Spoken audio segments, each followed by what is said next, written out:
12 underrated 80s pop diss songs you lost track of. Not hip-hop, pop. And that's exactly why this is different. Because when people think of diss songs, they think direct shots, obvious tension, clear targets. But in the 1980s, pop did it differently. These were subtle, personal, sometimes hidden inside songs that sounded like love, heartbreak, or just good vibes. You heard them. You probably never questioned them. But once you understand what's really being said, you can't hear them the same way again. Let's get into it. Number 12, Don't You Want Me, The Human League. Success has been so easy for you. At first listen, this feels like a straightforward story. A man meets a woman, helps her succeed, the relationship falls apart, end of story. But the more you sit with it, the more complicated it becomes. I live my life on my own, I guess it's just what I'm. Because what you're really hearing isn't a story, it's an argument. Two perspectives, side by side, completely contradicting each other. And that's where the tension comes from. Because the male voice is confident in his version of events. He believes he played a major role in her success. There's a sense of ownership in the way he speaks, like he's trying to hold on to credit for something that no longer belongs to him. But then the female voice enters, and everything shifts, because she doesn't deny the past, but she reframes it. She challenges the idea that her success came from him. And suddenly, the song isn't about a breakup anymore. It's about identity, about who gets to claim influence over someone else's life. And that's a very real conflict. Don't you want me? Because relationships often leave behind this exact kind of question. Who made who? And the truth is, there's never just one answer. And that's why this works as a diss. It's not loud, it's not aggressive, but it quietly challenges the idea of control, ownership, and narrative. And once you hear it like that, it stops being a love story completely. Don't you want? Number 11, Goody Two Shoes, Adamant.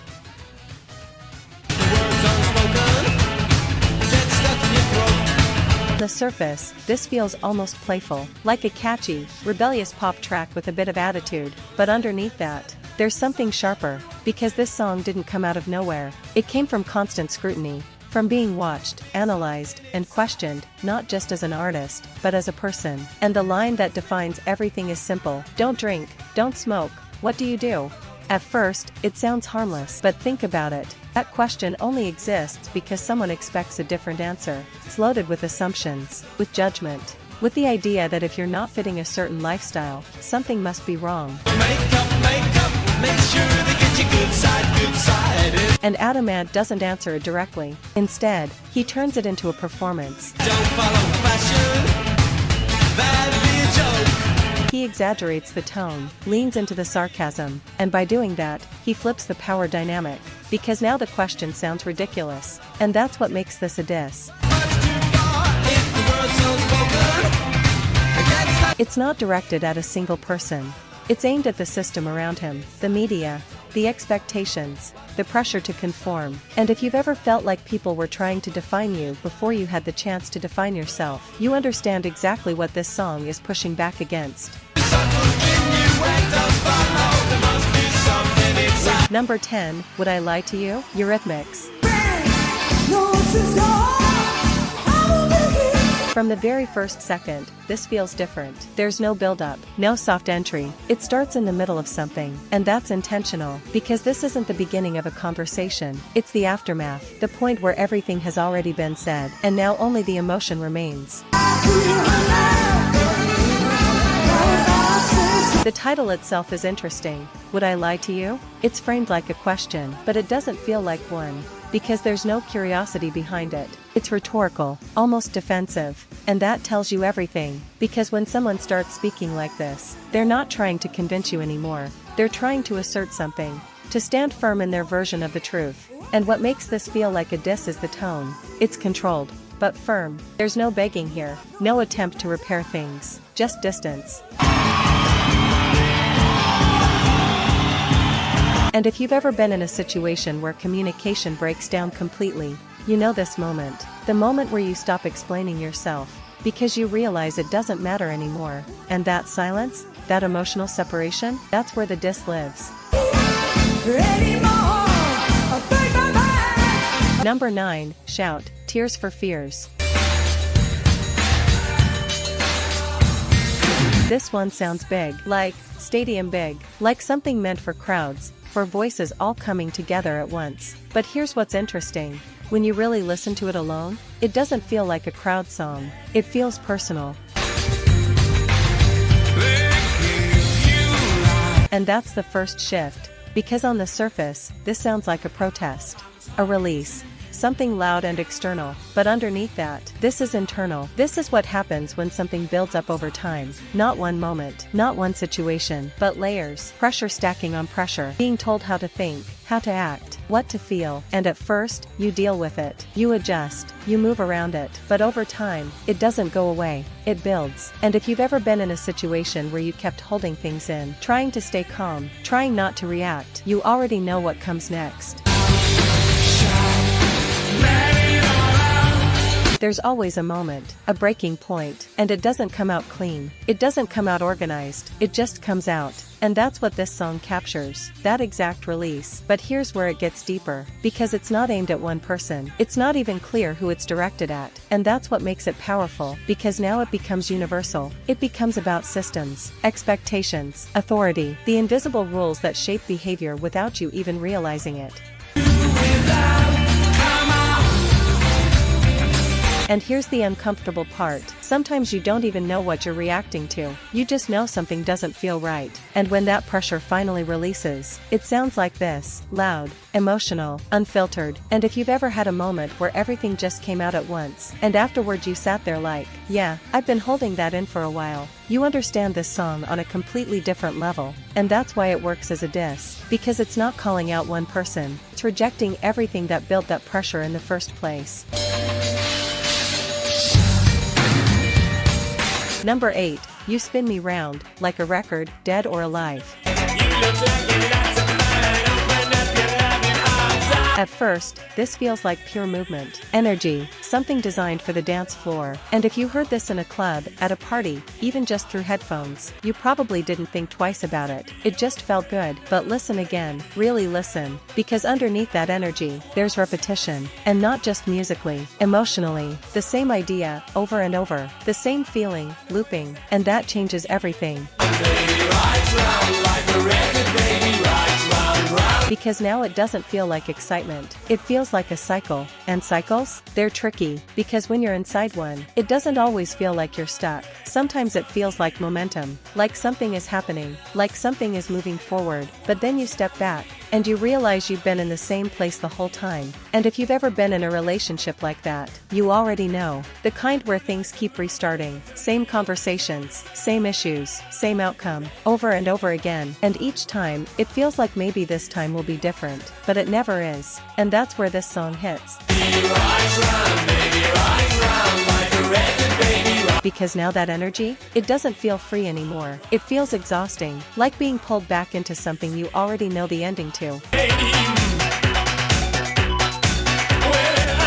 And here's what makes it even more interesting. The delivery doesn't change. It stays upbeat, fast, energetic, and that contrast, that's the diss. Because it hides frustration inside something that sounds like celebration. And if you've ever smiled through something you were tired of, if you've ever gone along with something you knew wasn't going anywhere, you know exactly what that feels like. And once you hear the song like that, you can't hear it the same way again. Number 7, Obsession and Emotion. This one feels controlled, measured, almost calm, but the message? Not calm at all. Because obsession doesn't usually look the way people expect. It's not always loud, not always chaotic. Sometimes, it's quiet, focused, persistent, and that's what makes it uncomfortable, because it doesn't feel like chaos from the inside. It feels like certainty, like knowing exactly what you want, and not letting go of it, even when you should, and that's what this song captures. One-sided intensity, one person leaning in, while the other leans back. And if you've ever been in that situation, you know how it feels. At first, it might even seem flattering. Someone paying that much attention, that much focus, but over time, it shifts, because it stops being mutual, stops being balanced, and starts feeling like pressure. And here's the part people don't talk about. That shift doesn't happen all at once. It happens gradually, little moments, small signals, until one day you realize, this isn't the same anymore. And that's where this song lives, right in that transition, between interest, and something heavier. And what makes it a diss? It calls it out, not aggressively, not directly, but clearly enough that you can't ignore it. Because sometimes the most uncomfortable truth is simple. Not everything that feels intense is healthy, and if you've ever had to step back from something that felt too much, you know exactly why this hits. Number 6, Small Town Boy, Bronski Beat. This one doesn't hit you the same way at first. It's not loud, it's not aggressive, there's no obvious confrontation, but stay with it, because this is one of those songs that gets heavier the more you understand what it's really about. On the surface, it feels like a story, someone leaving home, starting over, simple, but it's not simple, because leaving isn't always a choice. Sometimes, it's the only option left. And if you've ever been in a place where you didn't feel accepted, where you felt like you didn't belong in a space that was supposed to be yours, you already know how that feels. That quiet tension, that constant awareness that you're different, that you don't fit the expectations around you. And at first, you try to adjust, you try to blend in, you try to make it work, but over time, it wears you down. And then comes that moment. The decision, stay and keep dealing with it, or leave everything behind and start over. And here's the truth nobody talks about. Neither option feels good, because staying means losing yourself, and leaving means losing everything familiar. And that's where this song lives, right in that space between those two choices. And what makes it hit even harder is how calm it sounds. There's no anger in the delivery, no shouting, no dramatic confrontation, just acceptance. And that's what makes it powerful, because sometimes the deepest diss isn't loud. It's walking away. It's saying, without saying it, this place doesn't deserve me. And if you've ever had to remove yourself from a situation that didn't respect you, even if it meant starting over completely, you know that's not weakness. That's strength. And that's exactly what this song captures. Number 5, Owner of a Lonely Heart. Yes, this one sounds confident, like independence, like someone who's made a decision and is standing on it. But stay with it, because underneath that confidence, there's resistance, and not just to a person, to an idea. The idea that you're supposed to follow a certain path, that relationships are supposed to look a certain way, that you're supposed to settle, compromise, adjust, even when it doesn't feel right. And if you've ever been in a situation where people expected you to choose something, a relationship, a lifestyle, a direction, that didn't feel like you already understand this tension. Because saying no isn't always easy, especially when everyone around you expects a yes. And that's what gives this song its edge. Because it's not just about being alone, it's about choosing to be alone, rather than being in something that doesn't feel real. And that's a different kind of strength, but here's where it gets deeper. Because independence comes with a cost, and this song doesn't ignore that, it acknowledges it. Being the owner of a lonely heart isn't framed as perfect, it's just better. Better than something fake, better than something forced. And if you've ever chosen peace over pressure, even when it meant being by yourself, you know exactly why this hits. Because sometimes the real diss isn't what you say, it's what you refuse to accept. Number 4, Every Breath You Take, The Police. Every single day. This might be the most misunderstood song on this entire list, because for years, people heard this as a love song, something romantic, something soft, but here's the truth, it's not that, not even close. Listen to the words, not the melody, not the vibe, the words. Every breath you take, every move you make, I'll be watching you. Oh, can't you see?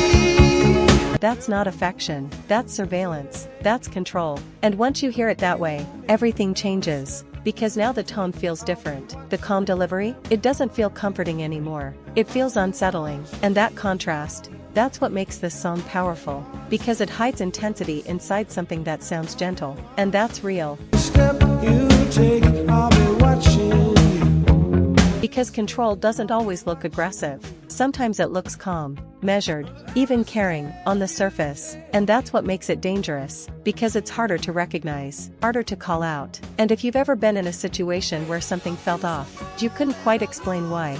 You know that feeling. That quiet discomfort. That sense that something isn't right, even if it looks fine from the outside. And that's what this song captures. Not loud toxicity, but subtle control. And that's why it works as a diss. Because once you recognize it, you can't ignore it. Number 3, Cruel Summer, Bananarama. This one sounds bright, almost too bright, like something you'd play with the windows down, sun out, everything feeling light. But stay with it, because the feeling underneath that sound is the complete opposite. And that contrast is the first clue.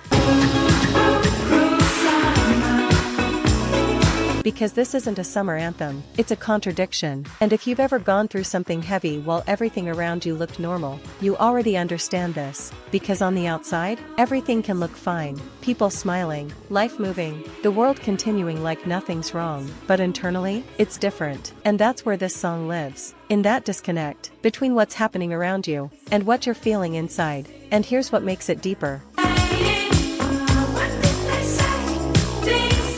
This isn't directed at one person. There's no clear target, no direct confrontation. And that's what makes it powerful. Because sometimes the diss isn't aimed at someone. It's aimed at a situation, at a moment in your life that didn't match what it was supposed to be. And that frustration, that quiet disappointment, it doesn't always come out loud. Sometimes it just sits there, underneath everything. And if you've ever had a period in your life where you were surrounded by noise, but still felt alone, you know exactly what this sounds like. And that's why it hits. Because it's not dramatic, it's real. Number 2, Don't Dream It's Over, Crowded House. This one feels calm, almost peaceful, but don't mistake calm for weak. Because underneath that tone, there's resistance, a quiet kind, the kind that doesn't need to raise its voice to be heard. And that's what makes it powerful. Because this isn't about confrontation, it's about standing your ground. And if you've ever been in a situation where everything around you was pushing you to react, to respond, to engage, but you chose not to, you know how strong that takes. Because silence isn't always passive. Sometimes it's controlled, intentional, a decision. And that's what this song captures. That moment where you decide not to let something break you, not to let negativity take over, not to let someone else's actions define your response. And that's a different kind of diss, because it doesn't fight back, it doesn't escalate, it just refuses. And sometimes, that says more than anything loud ever could. Number 1, Careless Whisper, George Michael. You've heard this, everyone has, and most people hear it one way: regret, guilt, a mistake that can't be undone. And that's true, but it's not the full picture. Because this isn't just about regret. It's about awareness, the kind that comes after everything is already over. When you look back, and finally understand what you did, and why it mattered. And here's the uncomfortable part, that understanding doesn't fix anything, it doesn't undo the damage, it just makes it clearer. And if you've ever looked back on something, decision, a moment, a relationship, and realized too late what it meant, you already know how heavy that feels, because now you're stuck with it. The memory, the realization, the silence that comes after. And that's what this song captures. Not the mistake, but the clarity that comes after it. And that's why it works as a diss. Because it's not aimed at someone else, it's aimed inward, at yourself. And that's the hardest one to deal with. Because you can argue with someone else, you can disagree, you can walk away, but when it's you, there's nowhere to go. And that's what makes this the strongest one on the list. Not loud, not aggressive, but real in a way that stays with you.